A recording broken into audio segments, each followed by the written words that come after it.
The day has finally come where Jane meets her tutor Sarah in the library to go over the material. Sarah first goes over the main point of the chapter, MAO, which stands for Motivation, Ability, and Opportunity. Motivation is the process that leads us to behave the way we do. Ability is the extent to which a consumer has the necessary resources to make the outcome possible, and the final term is opportunity, which is a lack of impediments on a consumer's ability to act.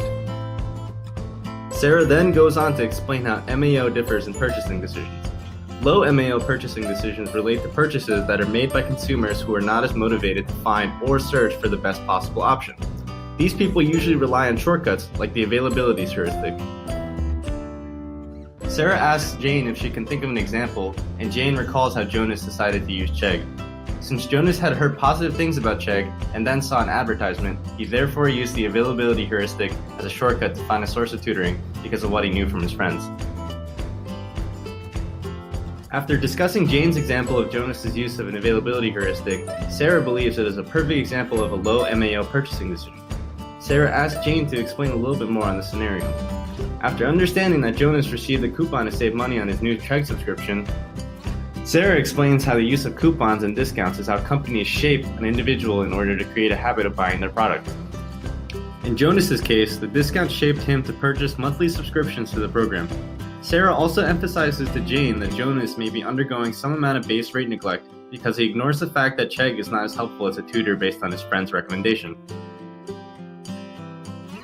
Jane suddenly begins to understand how her choice to get a tutor is different from Jonas's low MAO purchasing decision of getting Chegg. The two students, Jane and Jonas, once again meet up in the review session in class. After the review session concludes, Jane is curious to see how Jonas is dealing with studying the material. Jonas states that he isn't very happy with Chegg because it provides the answers to some problems but not the solutions. He struggled through the review session because he has spent so much time looking for solutions rather than reading examples.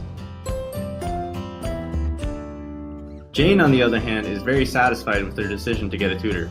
Jane loves Sarah and is ecstatic that she is starting to have a stronger grasp on the topic of MAO before the upcoming exam. Jane again meets with Sarah to cover the next major topic in the chapter on MAO. Sarah begins to explain the topic of high MAO decisions. Sarah explains that the high MAO purchase decisions are ones that have high levels of potential social or economic consequences. She says, imagine buying a car. You wouldn't just buy the first car you see, would you? You would most likely take the time to research which car would be the most cost-effective, gas-efficient, and stylish for your liking.